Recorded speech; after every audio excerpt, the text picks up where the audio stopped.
Is there a leakage? A leakage of what? I have the seat full of water, like full of water. Must be the water. Let's add that to the words of wisdom. Welcome to Strat-Box reviews, predictions, whatever you want to call it. But today we're going to be looking at the Singapore Grand Prix.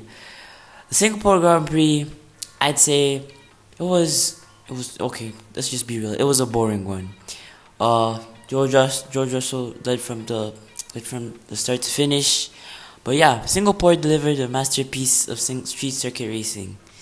I just like the track. I'm a bit biased on the track, but hey. But the real story wasn't George Russell's spectacular victory, nor was it Max Verstappen wresting his struggling Red Bull to second place.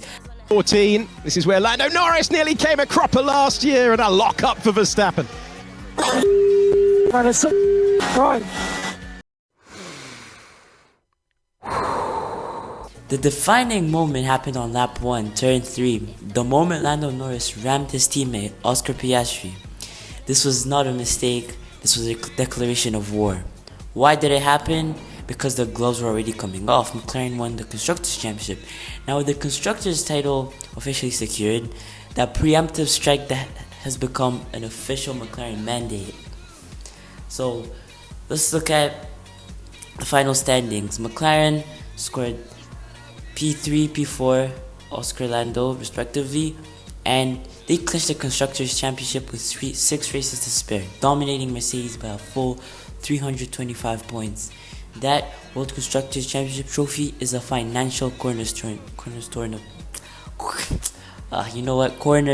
of the team. The team's primary goal, securing corporate revenue and avoiding points aggregate risk, is complete. But now, the cost of that victory is the collapse of the team unity. Piastri's furious radio messages in Singapore proved he felt Norris violated the unwritten rules of engagement. Norris took the move, a clear breach of trust, and McLaren responded by calling it a racing incident. That lack of penalty, coupled with a subsequent managerial announcement that they are letting them race, quote unquote, is the official end of team orders. That's what I think. The rules of engagement have changed entirely. It's time to talk mathematics mayhem. Oscar Piastri currently leads Lando Norris by a narrow 22 points, 336 points to 314 points. In the past, that might have been a comfortable lead. Today, it's precarious. The maximum point haul remaining is a massive 174 points. The key factor here is the point density. We have 6 Grand Prix races. 3 of those 6 races gonna have a sprint race, and they're gonna be sprint weekends. And the strategic focus now immediately snaps to COTA, the United States Grand Prix, the first and arguably the most crucial test of McLaren's new gloves off mandate. The remaining schedule demands total focus. We move from medium speed downforce US Grand Prix to the high altitude test in Mexico and Brazil, then the new night race in Las Vegas before ending the triple header with the Qatar sprint and the Abu Dhabi finale. While the McLaren MCL39 should be a dominant package in Austin and Qatar, they must contend with the field. Max Verstappen, while struggling with Singapore, is still, and I'm trying to insinuate that this is still a mathematical possibility for the World Drivers' Championship. More critically, George Russell and Mercedes. It might be more of a long shot than Max Verstappen's attempts, but hey, F1 is unpredictable. On another side of the grid, Mercedes, Ferrari, and possibly Red Bull are in for a 3-way fight for P2 in the Constructors standings. Every time Norris and Piastri get involved in a deep wheel-to-wheel spat, they risk losing a 1-2 finish to Russell or Leclerc, handing the other team millions in prize money and World Drivers' Championship points to a rival. The strategic imperative is now to be. Now, let's look at the historical precedent of chaos. This gloves-off mandate is highly unusual, primarily because it's a removal of restraint, not an imposition of it. Historically, team orders were often implemented for championship gain, as seen with Ferrari's infamous mandate to Rubens Barrichello in 2002 to sacrifice his win for Michael Schumacher's points lead. McLaren is doing the opposite, lifting the ceiling on aggression. This decision fundamentally shifts the psychological landscape. Piastri, as the current leader, has everything to lose. His priority must be controlled aggression and consistency. Norris, however, the chaser, now has the complete managerial freedom to take maximum risk, knowing the team will defend his racing incident, quote-unquote, philosophy as they demonstrated in Singapore.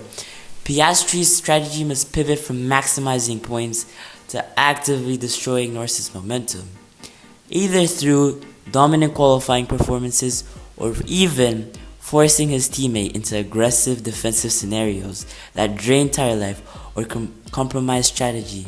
This team has given both drivers a license to push the absolute limits of F1 sportsmanship.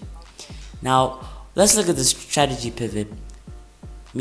What I mean basically is attack versus defense. Piastri leads, but Norris is clearly setting the tone of the battle following his aggressive move in Singapore into the turn 3. It was very aggressive. While Piastri holds a slight edge in race wins this year, Piastri with 7, Norris having 5. Norris has the recent psychological momentum.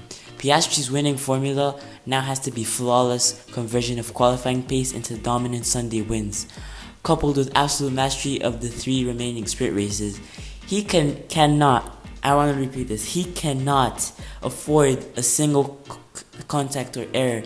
Norris, conversely, must maximize the chaos inherent in the sprints, forcing Piastri into defensive errors.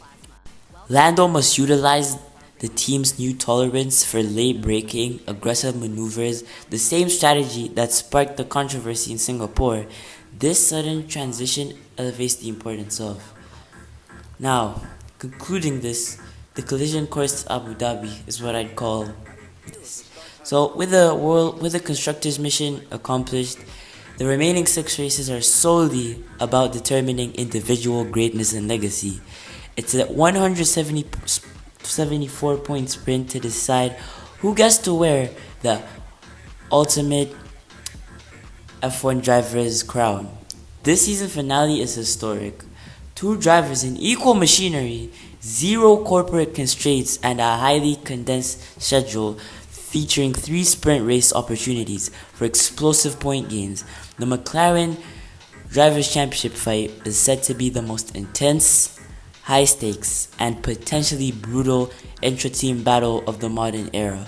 We are not just watching racing, we're watching a 6-race psychological duel where the ultimate victory relies on mental fortitude. As raw speed, get ready, because the road to Abu Dhabi is now officially a collision course. This has been Nigel. Peace out.